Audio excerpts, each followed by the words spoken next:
An effort to provide housing to Portland's homeless is facing some challenges. Just last week, Commissioner Dan Ryan announced 3 safe rest villages across the Rose City, but one of those locations is being scrapped.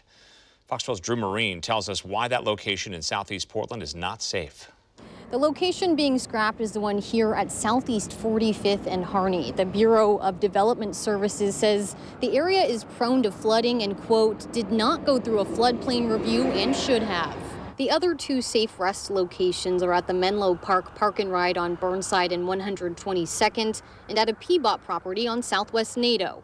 According to the Safe Rest Village's website, each location has to meet certain criteria before they decide to use it. Each site needs to be close to social services and transit, accommodate people with differing abilities, and not be subject to environmental risk or hazards. Stephen Johnson, who lives near the scrapped site, says he was relieved to hear the project isn't happening for 2 reasons. 1, several conservancy groups have worked to rebuild the wildlife population here, and 2, simply because it's surrounded by water. It's not hard to figure out where the flood zones are on the FEMA maps and stuff like that. I mean, normal developers do that all the time.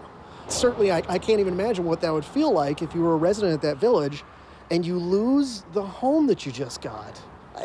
It was really foolish not to take that into consideration, because if you look at it from anywhere around the property, it's really obvious that there is a creek running through it. There's wildlife. Commissioner Dan Ryan, who's spearheading this effort, says he was glad they realized this flooding problem before moving forward, saying in part, quote, "I'm disappointed that the site at Southeast 45th and Harney is no longer viable as a safe rest village. This area of Portland does not currently have any shelter options inside or outside, and there are a large number of Portlanders living outdoors in the neighborhood, including the Springwater Trail." This location was supposed to house 20 pods for people to stay in, but between the other 2 locations, there should be about 100 pods. In Southeast Portland, Drew Marine, Fox 12 Oregon.